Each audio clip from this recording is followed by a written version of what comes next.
আর বলো না, বিছখানে ফোন এসেছিলো, এই যে তরকারি কিনে দিয়ে দিলাম, করতে দিয়ে দিয়েছিলাম। বাসন বাসন পচা, হাত পাগুলো সে এলোমেলা করছে।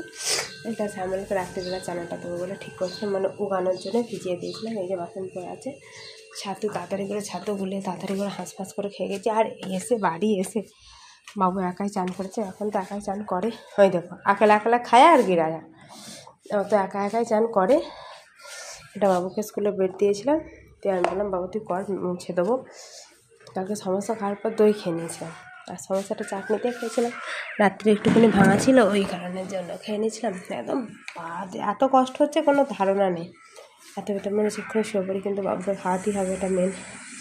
তো ওই খাওয়া দাওয়া নিয়ে ঝোল তরকারি হচ্ছে, আমি পরে খাবো, আমি আগে একটু শোবো, কষ্ট হচ্ছে। তো এই বসে এখন একটুখানি রিল বানিয়ে নেবো, তারপরে খাওয়াতে এখন এই কমসে কম এখন 1:30 বাজছে, 2 15 10 করে লেগে যাবে, কিছুতে না লাগছে যাবে না। তো এই হচ্ছে আমার কাণ্ড। আর বিছখানে একটু ফোন এসে গেছিলো, ছোটো মাসিমকে ফ্রিজ অর্ডার দেওয়া হয়েছিল, তো সেই ফ্রিজের জন্য ফোন এসেছিলো, সেই ফোনটায় রিসিভ করলাম। সেই কারণের জন্য আপাতত এইটুকুই। আজ একটু বিকালবেলা মন্দিরে যাব, কালকে নীলের ব্রততে মন্দিরে যেতে ভুলে গেছি। তুলসী তলায় দেওয়া জ্বালিয়েছিলাম, দেখেছো তোমরা ভিডিওতে। আজকে একটু মন্দিরে যাবো, আজকে তো দুর্গা মাতারও পুজো চলছে না, তো একটু দেওয়া জ্বালিয়ে আসবো, ধূপ দিয়ে আসবো, সন্ধ্যাবেলার দিকে যাবো। আর কালকে ছুটি আছে, বেঁচে গেছি।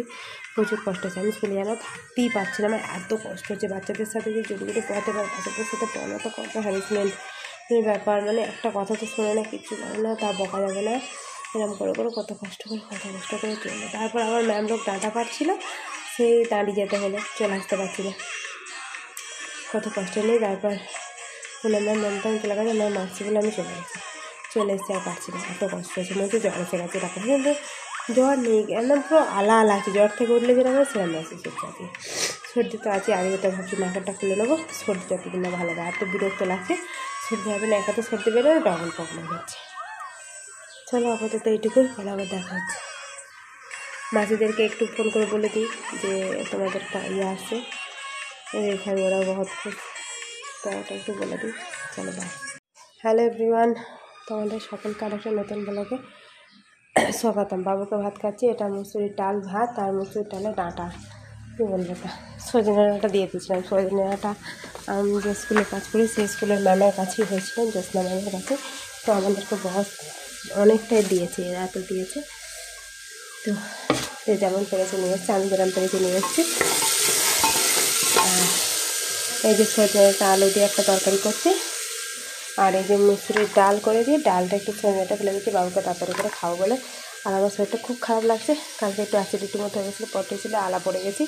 আর এটা শ্যামলকে সকালে রুটি আর্তিরি করে রেখেছিলাম, রুটি একটা খাইনি, আমি একটা রুটি ভেন্ডি খেলাম।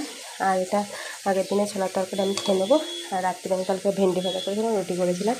আর এই এসে দুধ জাল দিলাম, এই তরকারিটা সাঁতলানো হয়ে গেছে, একটু জল ঢেলে দেবো, তাহলেই হয়ে যাবে। আর এটা ভিজিয়ে রেখেছিলাম, আর আজকে এত তাড়াতাড়ি করে সকালবেলা রাত্রিরে একবার পেটে ব্যথা করছিল, উঠে পড়েছিলাম, তারপর আবার বাথরুম করে গিয়ে শুয়েছিলাম, কিছু মনে হয়নি। তারপরে আবার মধ্যরাত্রে ব্যথা করছিল, সকালের দিকে ভোরবেলা ব্যথা করছিল, সকালবেলা উঠে তারপর আবার একটু বাথরুম থেকে ঘুরে এসে ফাটি করে এসে শুয়েছিলাম। শুয়ে এসে পেটে একটু চলার পর পেটে ব্যথাটা কমলো, তারপর একটু শুয়ে পড়েছিলাম, শুয়ে পরে ঘুম গেছিলো। 7:30 আলাম, দেখছিলাম 7:15, এবার 7:15 পাপস কাজছিলাম, ঘর মুছেছিলাম, এসব করতে একটু দেরি হয়েছিলো, বাইরের কাজে একটু বেশি গেছিলো। তো আজকে আর কিছু এক্সট্রা রান্না করতে হয়নি, আমার কালকে ভেন্ডি ভাজা দিয়ে রুটি খেয়ে গেছিলো।